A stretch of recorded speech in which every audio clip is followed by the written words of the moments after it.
Welcome back to my channel Suparna Mondal. Suparna Mondal চ্যানেলে আপনাদেরকে অনেক অনেক ভালোবাসা ও শুভেচ্ছা। আজকে আমি আপনাদের কাছে শেয়ার করব সয়াবিন আলু কষা। তো চলুন শুরু করা যাক।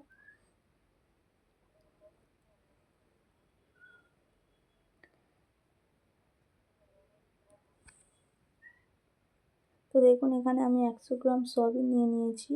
এইবার এগুলোকে আমি ভালো করে একটু সিদ্ধ করে নেব। তো দেখুন, আমি জল দিয়ে দিলাম। এই যে আমি সিদ্ধ বসিয়ে দিয়েছি। তো দেখুন, আমার সয়াবিনগুলো প্রায় সিদ্ধ হয়ে এসেছে। এবার আমি নামিয়ে নিলাম। আর এইবার আমি আলুগুলো সিদ্ধ বসিয়ে দিয়েছি। তো এখানে আমি নিয়ে নিয়েছি পেঁয়াজ কুচি, আদা রসুন নিয়ে নিয়েছি, আর নিয়ে নিয়েছি টমেটো। আর এই যে আমি সয়াবিনগুলো ভালো করে ধুয়ে নিয়েছি, আর আলু সিদ্ধ হয়ে গেছে। তো চলুন, একটা কড়া বসিয়ে দিয়েছি, কড়াতে আমি তেল দিয়ে দিলাম। তো এইবার আমি সয়াবিনগুলো ভালো করে ভেজে নেব।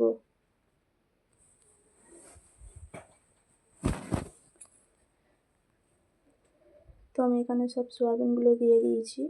এবার আমি এগুলোকে ভালো করে ভেজে নেব।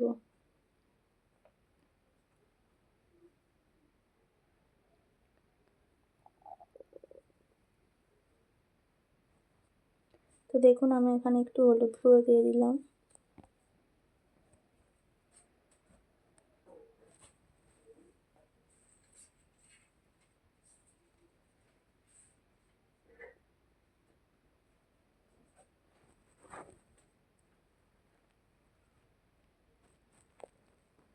তো দেখুন, এখানে আমার সয়াবিনগুলো ভালো করে ভাজা হয়ে গেছে।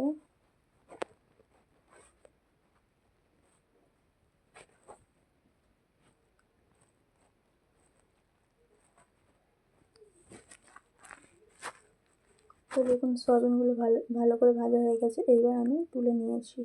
তো আবারও আমি একটু তেল দিয়ে দিলাম।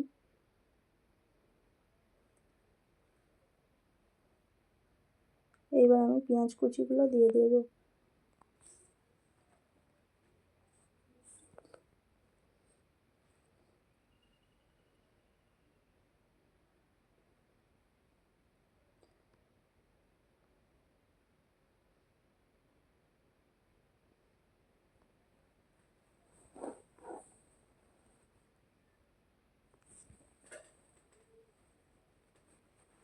দেখুন, পেঁয়াজটা একটু ভাজা ভাজা হয়ে গেছে। এইবার আমি টমেটো কুচিগুলো দিয়ে দেবো।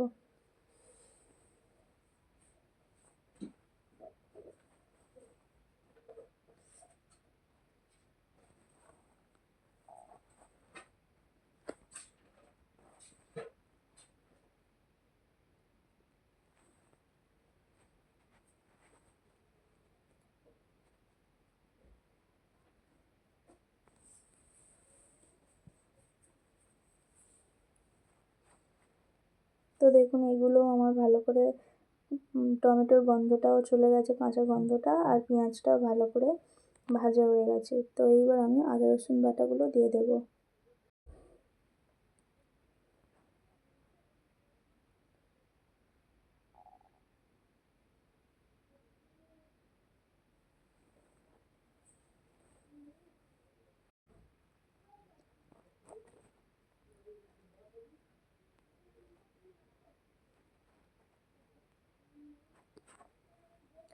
তো এইগুলো ভালো করে কষানো হয়ে গেছে। এইবার আমি দিয়ে দেব হলুদ গুঁড়ো।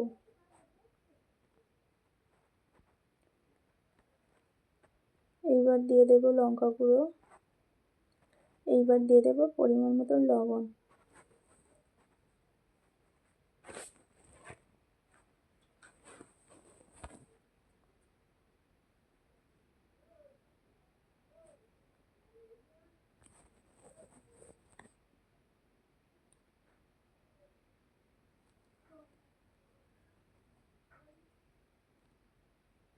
দেখুন, আমার মশলা থেকে তেল ছেড়ে দিয়েছে।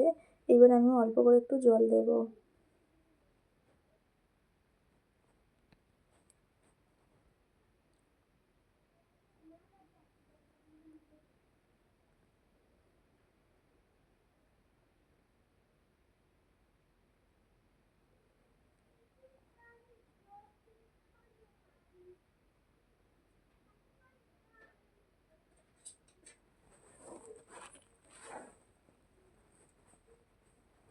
তো এইবার দেখুন আমি সয়াবিন আর আলুগুলো দিয়ে দেবো।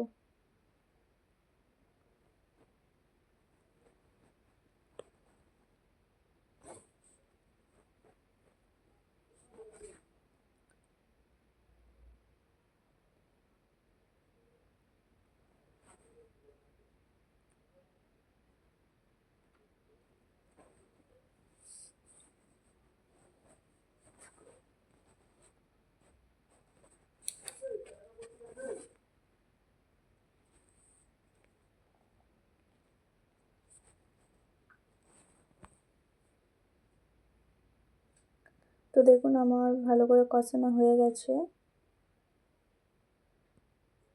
খুব সুন্দর একটা গন্ধ বেরিয়েছে।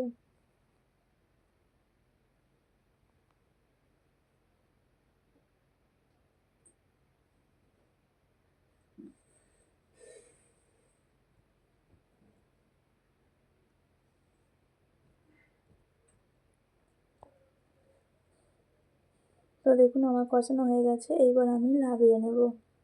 তো দেখুন কতটা সুন্দর হয়েছে। দেখুন আমি অফ ক্যামেরায় একটু গরম মশলা দিয়েছিলাম, সেটা দেখানো হয়নি। তো আজকের ভিডিওটা এই পর্যন্ত। যদি ভালো লেগে থাকে অবশ্যই লাইক কমেন্ট শেয়ার করে দেবেন, আর পাশে বেল আইকনটি প্রেস করে রাখবেন যাতে আমার নিত্য নতুন ভিডিও আপনাদের কাছে পৌঁছে যায়। এখন সবাইকে টাটা বাই।